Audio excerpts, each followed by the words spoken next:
Wow, that took a while. What is up, and welcome back to another episode of Blood and Beer, show where we talk blood sport and we drink beer. Today's beer of choosing is Barks Root Beer.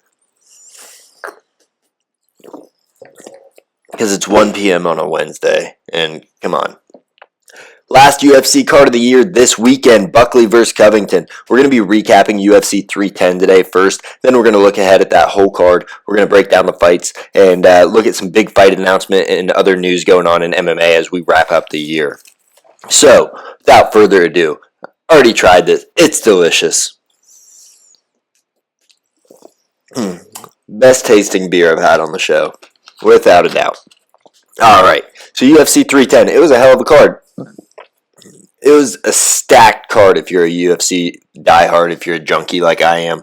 So, on this absolutely stacked card, Kai Asakura made his UFC debut challenging Alexanre Pantoja for the flyweight title. Pantoja making his third title defense, and he's successful. This fight was fireworks. Pantoja drops Asakura early in round one. Asakura lands some flying knees, some wild shit, some big punches. Round two, Pantoja comes out, takes Asakura down, takes the back, and gets the rear naked choke, finishes the fight. It was awesome. And Pantoja, after this fight, he really secured himself as the number 2 flyweight of all time behind Demetrious Johnson. And he goes on and he calls out Demetrious Johnson for the fight because that's the only thing that makes sense for this guy. He has absolutely ran through the division. He's beat Brandon Moreno 3 times. He's beat Kai Kara France on The Ultimate Fighter, Brandon Royval twice. Matt Schnell, who's no longer fighting, but he beat him. He beat Manel Kopp. He's cleared out the division. Unless Figueiredo comes down, I don't know what else is there for him, but he wants to keep defending because he's not a 135er. He's a pretty small 125er, and he's just been absolutely dominant. His wrestling, his recklessness, his willingness to go out there and just put caution to the wind. He'll take your best shot to give you his best shot or to get the takedown. It's been something to see. This dude's, honestly, he's getting the Demetrious Johnson treatment where fans just don't know about him because he's a flyweight, but he's an absolute beast. One of the top 5 pound for pound. I had him in my top 5 pound for pound last month. My friend that was on the show was like, "What are you talking about? Who's that guy?" I said, "The flyweight champ." He's not up there. He's kind of boring. Sometimes he's not boring. He's electric. He's just a flyweight. They don't get any love. But moving on from that, Pantoja's a beast. Ian Gary and Shavkat Rakhmonov had an absolute chess match in their fight. Rakhmonov comes out, takes the first 2 rounds, and then round 3, Ian Gary, he's outstriking him. He's doing better in the grappling. He takes round 3 pretty clearly. 4, Rakhmonov gets the takedown and ends up taking the round back. And it was just, Ian Gary did a lot better than people were thinking. He made it hard for Rakhmonov to hit him. He couldn't counter-strike him. And he was also doing a lot better in the wrestling than anyone expected. He got a takedown. He looked good. And in round 5, he takes Rakhmonov's back and almost gets a rear naked choke. Doesn't end up pulling it off. Rakhmonov wins unanimous decision, but neither guy's stock went down. Ian Gary, I mean, he just looked so skilled out there. He could have won the fight. It's just the way the cards... It's the way the cookie crumbled. Rounds 1 and 2 were super close. Rakhmonov just did a little more. He was probably 2 or 3 punches away from winning that fight in the first 2 rounds. Not that he would have gotten the knockout, just that he would have got the judge's decision if he would have outlanded Rakhmonov. Just needed a little more output early, but looked great. And then after the fight, Bilal Muhammad tries to come into the ring, the champion, to face off with Rakhmonov because that's who his next fight's against. And security won't let him in. They don't know who he is. Joe Rogan has to let security know, hey, that's the champ, let him in. Gets in there, just a cringy little face-off. Is what it is. You feel bad for Bilal. He just doesn't get the love or recognition he deserves. He's a great champion. And this fight really makes you wonder. Coming in, a lot of people thought Rakhmonov was going to run over Bilal. Seeing how Ian Gary challenged Rakhmonov and was able to wrestle with him, Bilal's going to wrestle a lot tougher. He's going to be in your face a lot more. He's going to gas you out a lot more. It's going to be a lot higher pace of a fight. Rakhmonov didn't really gas in this, but it leads to questions. Bilal's right now a 2-1 dog, and I'm going to put big money on him at this point unless something changes my mind. But yeah, Ian Gary just needs to learn how to finish the rear naked choke. It's 2 fights in a row that he almost gets it but doesn't. Moving on, though, we had Cyril Gane absolutely rob Alexander Volkov of victory. It was 2-1 Volkov pretty clearly. You could have even gone 3-0 if you gave the first round to Volkov. It was a clunky fight, not really that much was learned from this other than John Jones and Tom Aspinall are in a league of their own at heavyweight. These guys, if one of them would have gone out and got a quick knockout or absolutely dominant performance, looked clean, looked tough, they could have got the Tom Aspinall fight possibly, and they would have moved on to Jones and Pereira. But because of how this played out, the only move now is Jones versus Aspinall because there's no one else at heavyweight in their class. And then Bryce Mitchell, he gets a TKO over Kron Gracie. Kron Gracie pulls a guard on him in the third round. Bryce Mitchell postures him up with the elbow, slams him, and then continues to ground and pound with elbows to get the knockout. So nice comeback from his scary knockout loss to Josh Emmett. So Bryce Mitchell, yeah, he looked great. Kron pulled guard. You don't do that in MMA. It just doesn't work. Doo Ho Choi absolutely dominates. Nate Landwehr gets the TKO in round 3 from a crucifix position. A lot of people thought this was going to be a war, but this was really just a one-sided fight.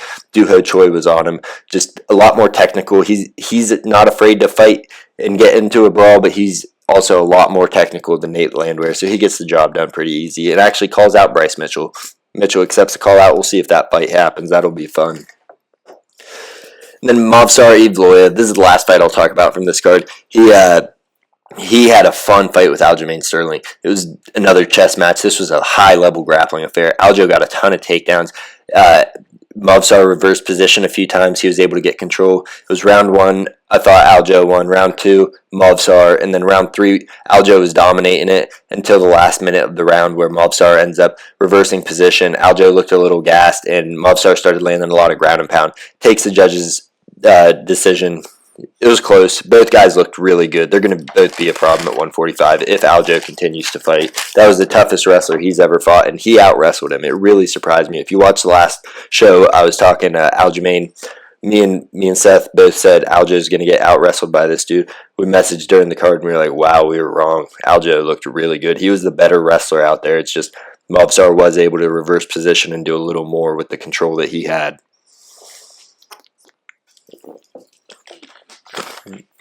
All right, moving on, though. We got the pick'em portion of the show. We're just going to be picking fights. We're not putting money down. It's the end of the year. We're going to try to change the format. But we got UFC Miami, Covington versus Buckley, Buckley versus Covington, however you want to lay it out. Weird card, but there's some fun fights on here. Fun matchup. Should be some fun finishes. We're going to kick things off with the main event, though. Joaquin Buckley comes in as a minus 290 favorite over Colby Covington. And kind of crazy numbers to me. Covington did look like shit his last time out against Leon Edwards. You don't know if that's him getting old, the wars with Kamaru catching up with him, or a lot of people said he had a broken foot, so it could have been injury.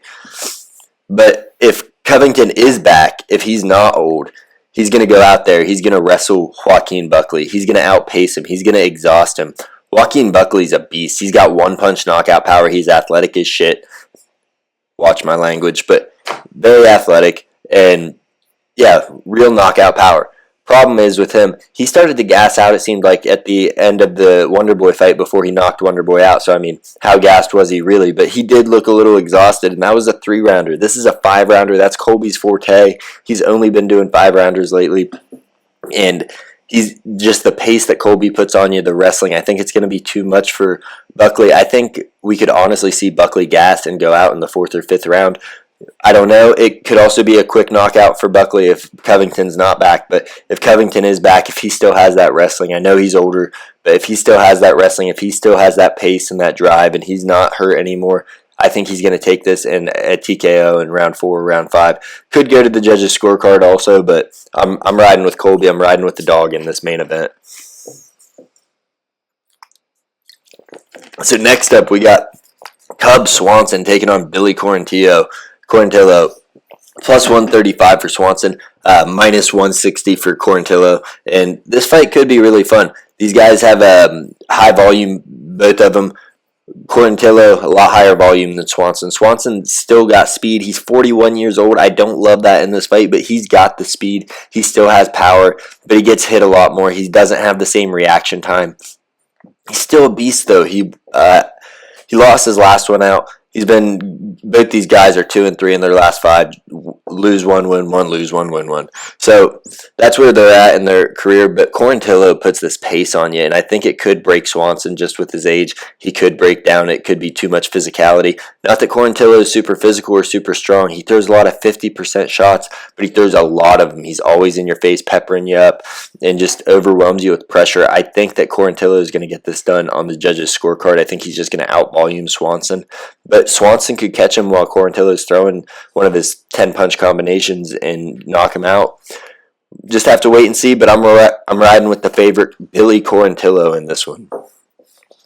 And that brings us to Manel Kopp taking on Bruno Silva.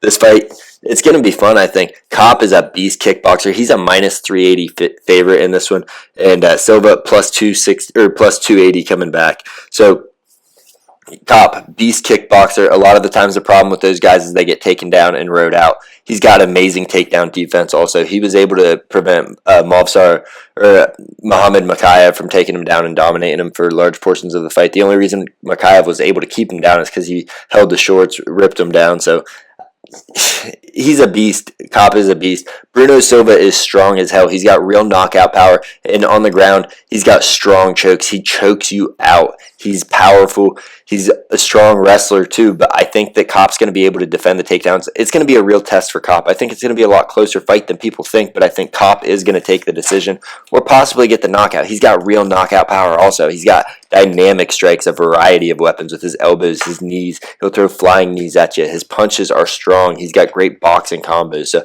for that reason, I'm riding with Kopp in this one. And now we're on to another big favorite, Vitor Petrino taking on Dustin Jacoby. Petrino is a minus 320 favorite. Jacoby comes back plus 250, and Petrino's a big, powerful guy. He's got strong kicks, strong punches. He can knock you out with one shot. The problem with Petrino is he does not like to get hit, and with a volume striker like Jacoby, that could really be an issue. Whenever Petrino is getting hit or just taking shots, firing back at him, he looks really uncomfortable. He backs up, he kind of shells up, he stops what he's doing. Jacoby's a pressure fighter. He throws a lot of volume. He's a very technical... Whoops. Very technical kickboxer. He's 1-4 in his last 5. Should have won the Khalil Roundtree fight, but that was a long time ago. Even if you take that out, 1-3 in his last 4, he's not doing great. But he does have a path to victory here. I'm riding with Petrino. I think Petrino is going to be able to catch him at some point in the three rounds and put him out. But Jacoby, if he gets on his bike and just is moving, is constantly throwing, just a jab in his face, a kick to the gut, front teep kicks, leg kicks, just something to keep Petrino thinking. It could just freeze Petrino because he does not like a lot of volume coming at him. I'm going with Petrino, but there is a path to victory for Jacoby if your balls are feeling big, if you're feeling ready for a dog, a big one. But moving on, this fight I'm excited for. It's going to be a fun striking matchup. Adrian Yanez versus Daniel Marcos. Both these guys have really good boxing. Marcos is super durable. He's also 16-0. He can knock you out. He's got 8 knockouts in his 16 fights. Andre Yanez, he's lost but to top level guys, a lot of them. He's a plus 190 dog here, but he's got some of the best boxing in the 135 division. Dude's a beast. I think that this fight's going to be close, but I think with the combinations that Yanez can put together, his boxing footwork that he has, and this is going to be a boxing match for the most part, I think Yanez is going to win this. I think it's going to be a decision, but he could catch Marcos, but Marcos is tough. I don't see him going out, but yeah, we're riding with the dog and Yanez on this one. We're dog hunting this week. Dog hunting. So that brings us to Navajo Sterling. What a name. Versus Tuco Tucos. Yeah, what a name also. Minus 800 for Sterling, plus 475 for Tuco Tucos. And this fight, it's a setup fight for Navajo Sterling. Tuco Tucos has some knockout power. He can submit you. He's a BJJ guy, but Navajo Sterling, he's a big, powerful kickboxer. He's fighting out of City Kickboxing. They love building those guys up. With a name like Navajo, it's very marketable. UFC likes to do this. They like to set guys up, not make it super obvious. But this one, it just seems like a setup fight. When you see the setup fights, you pick the setup fighter. We're going with Sterling. He could be a dog anchor or a parlay anchor if you're one of those guys that love parlays. But moving on, we got Michael Johnson back in the octagon. He's taking on Otman Azaitar, who's also coming back from about a year and a half layoff. Azaitar, he's got real knockout power. He's a strong dude, very powerful, very compact. Problem is he's lost his last two by knockout, and he's only fought twice in the past 2 years. So what's left in the tank for Otman Azaitar? Is he just fighting to get a payday every now and then? And with Michael Johnson, he's 38. He's been in some wars. The chin's not cracked yet. He's been knocked out, but he doesn't get just flash knockout every time out like a lot of the older guys. He's got super fast hands. Could get caught here. Every time Johnson's a favorite, which he is, minus 220 here. Every time he's a favorite, he seems to lose. I'm going with Johnson, though, because I just don't think Azaitar's in it. I mean, he's been super inactive. Johnson's been a lot more active. I don't know how this fight's going to go, but I think Johnson's going to win, which means he's probably not. So bet on Azaitar, but I'm picking Johnson. And that brings us to Joel Alvarez. He's taking on Drakkar Klose. Minus 475 favorite for Joel Alvarez. Coming back plus 340 for Drakkar Klose. Klose is a good wrestler. He's a powerful striker. He can knock you out. Joel Alvarez, though, 17 submissions in his 19 or 21 wins. So 17 submissions there. Dude's a beast when it goes to the ground. He can just choke you out, wrap up anacondas, guillotines, Darce choke. He's got it everywhere. He can choke you out. That's what he does. And on the feet, he's a long, rangy striker. Very good jab. Uses front kicks very well. Stays at range until he's ready to go to the ground. The odds are what they are for a reason. The odd makers know what they're doing. Joel Alvarez, probably submission in round one. Another fun fight here. Another striker's delight. Sean Woodson taking on Fernando Padilla. And minus 170 Woodson, plus 140 Padilla. Bet the house on Sean Woodson. This dude, they're both tall. 6'1", 6'2", 145 pound. So Padilla's used to being the bigger guy, and this time Woodson is. Woodson has a 2-inch reach advantage, and he uses his reach really well. The front kicks up the middle, the jab, his boxing combinations, the way he works the body. He's finished so many guys because of his body work.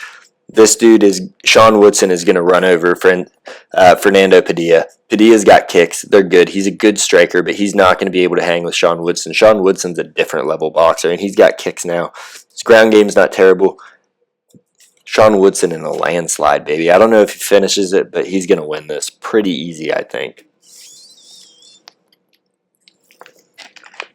All right, next up we got Miles Johns. He was supposed to fight Cody Garbrandt. Fight fell out.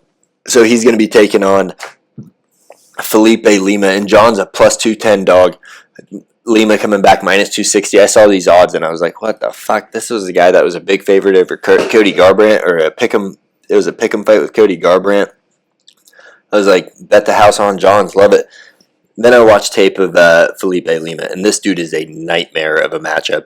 He's reckless when he gets you hurt. He just throws with reckless power, reckless abandonment, flying knees. And when he doesn't have you hurt, his boxing combination's beautiful. He throws strong leg kicks. Dude's got a lot of power. Takedown defense is phenomenal. The dude's a beast. I see Lima running over Miles Johns. I think Lima's going to be in the top 10 in the UFC soon. He's young. He's coming along. Mark my words. And then we got a pick'em fight. Ramon Tavares versus Davey Grant, minus 110 each. Tavares didn't look great last time out versus Saidi. He won the split decision. He was knocking ring rust off though. This dude's got great boxing, great low kicks. That's like a wrestler's nightmare. And Davey Grant's a good wrestler. He's a good striker too. He's dangerous Davey Grant for a reason.